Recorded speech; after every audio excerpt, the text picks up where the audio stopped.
Okay, we're going to be doing literal equations. You're ordering pizzas and sandwiches and you have a budget of $80. How many sandwiches can you buy if you buy 4 pizzas? Or for that matter, if you buy 5 pizzas? And we're going to figure out how to do it even if you buy 6 or 7 pizzas. So let's figure out a formula that we can use. Let me get a different color up here. We'll use red this time. We're going to be buying pizzas, and the pizzas are going to cost $10 each. But how many pizzas are we going to buy? We don't know, so that means we're going to buy X number of pizzas. And we're going to buy sandwiches. And the sandwiches cost $5 each. And how many sandwiches are we going to buy? We don't know. So we put down Y for the number of sandwiches. And it tells you that the amount of money that you can spend is $80. So 10x plus 5y equals 80 is the formula that we come up to represent the situation. Once again, it's $10 per pizza and $5 per sandwich, and we're going to spend a total of $80. So let's go to the next slide here. We've got 10x plus 5y equals 80.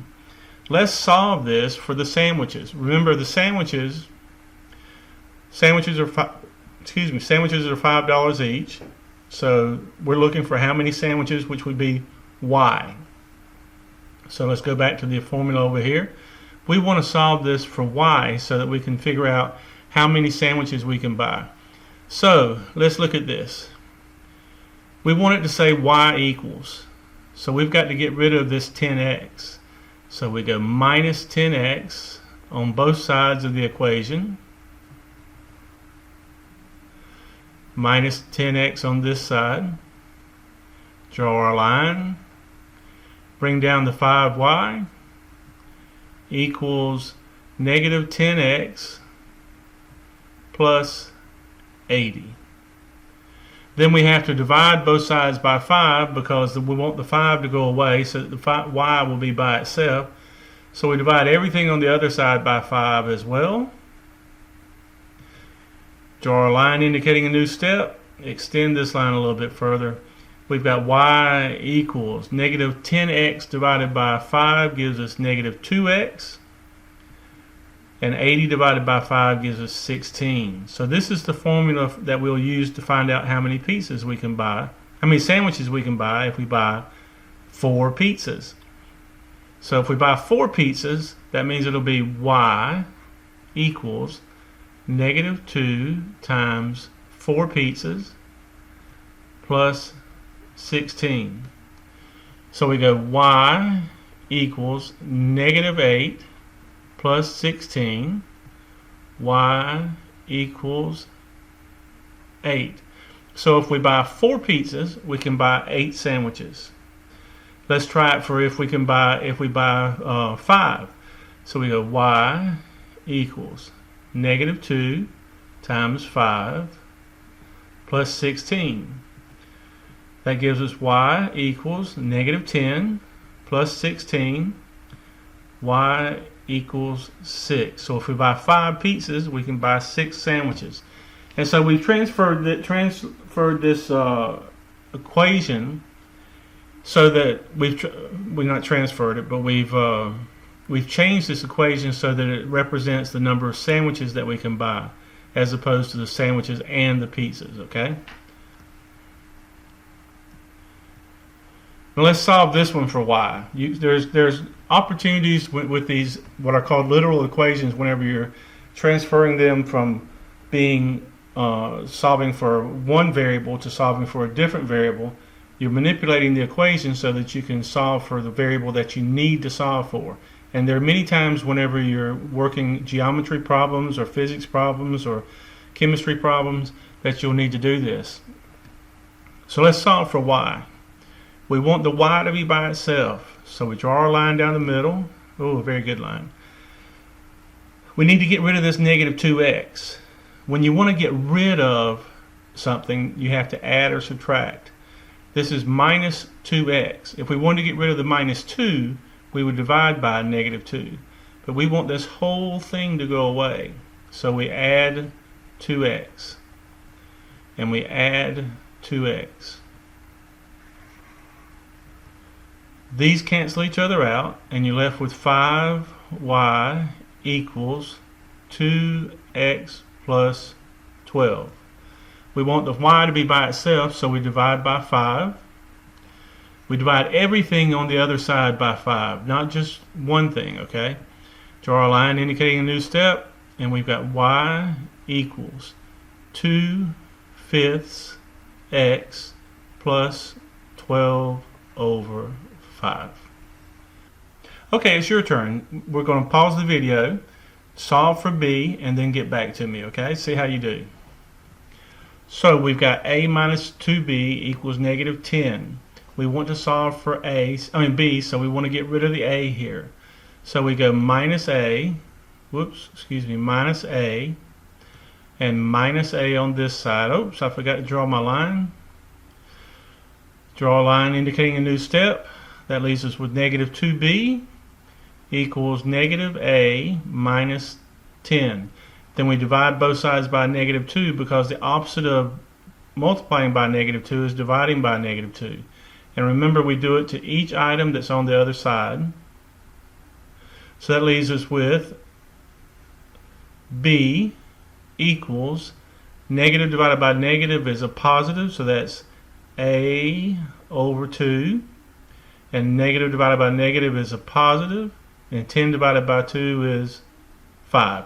I hope that you got that. It's hard learning a new concept, but I'm sure that you were able to figure that one out. All right, solve for x. This one's a little bit different because you see x in there twice.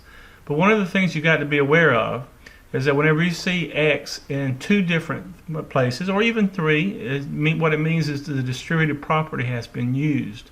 So you're going to have to go backwards to get to the original equation that you started out with. So if we had an x in each one of these, that means originally we had an x on the outside of the parentheses. If we take the x away from each one of these, we're left with m plus 2n. Did you see how I did that? Let's try it one more time. Alright, there's an x in each one of these. So let's pull that x out and put it outside the parentheses. If we take the x out of there, and we take the x out of there, we're left with m plus 2n equals p. And we're solving for x, so we want this m plus 2n to go away. And what is it currently doing? It is currently multiplying. So we go m plus 2n divided. Put our line and divide by m plus 2n on this side. These cancel each other out, so you're left with x equals p over m plus 2n. Isn't this wonderful doing it without numbers? Alright, solve for f. Remember, what you're trying to do is get that f by itself. So, what's in the way of that? Well, remember we're doing GEMDAS backwards, which is sad. Sorry, Meg, but you're sad. Sad Meg. So we've got to take care of subtraction and addition first, but the subtraction is inside a grouping symbol, so that's going to be last. So that means we've got to take care of this multiplication by a fraction. So we'd multiply both sides by the reciprocal, 9/5 times c equals 9/5 times 5/9 f minus 32. Alright, this is 9/5 c.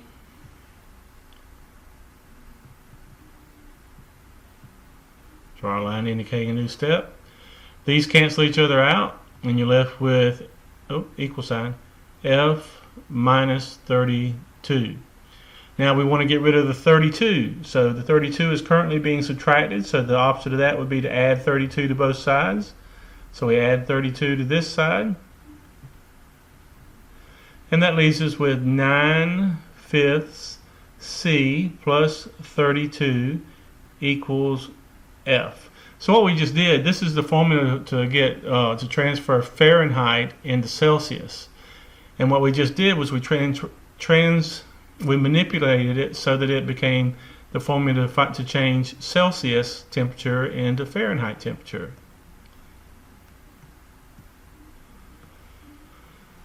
Alright, so I want you to solve for the x. What we need to do is get the x by itself. So the first thing we have to do is get rid of this 4. So we divide by 4 because it's currently multiplying by 4. So we divide both sides by 4. That makes the 4's go away, and you're left with x minus b equals x over 4. So now we want the b to go. We want the b to go away. So let's get rid of this b and add b to this side, and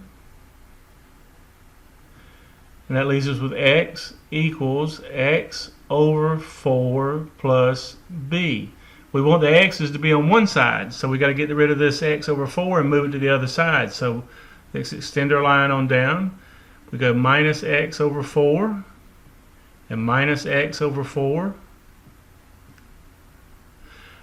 and bring down the b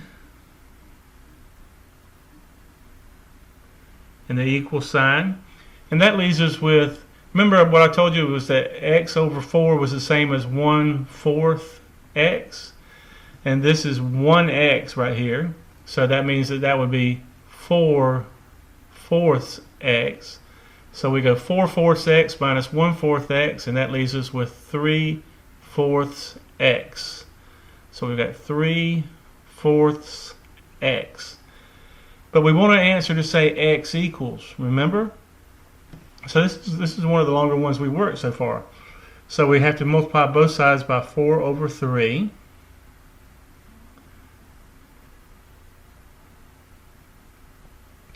That makes this go away, and you're left with x equals 4/3 b. That was fun manipulating that one, wasn't it? Alright, your turn. Try to solve this one. We want to solve for x. So pause the video. Remember, you can see the distributive property up there, can't you? But that's not the first thing you do. You got to get rid of that t first. Okay, I'll give you that hint. And then use the distributive property. Pause the video, see how you're doing, then come back to me. So we've got the t that we need to get rid of. So we multiply both sides by t. Draw a line down the center, indicating a new step. These cancel each other out, and you're left with rx plus sx equals 1 times t is t. Now we pull out an x out of each one of those. That would be x times r plus s equals t. We divide both sides by r plus s,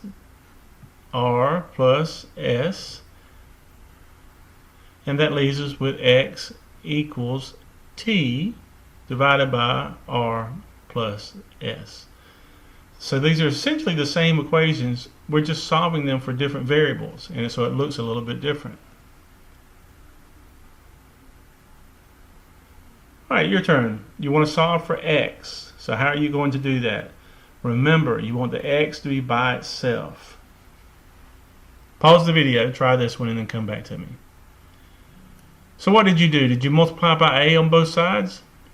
Because that's the thing to do. You want to get rid of that a. So you multiply both sides by a. That leaves you with x equals ay over b. Much simpler than the last one, right?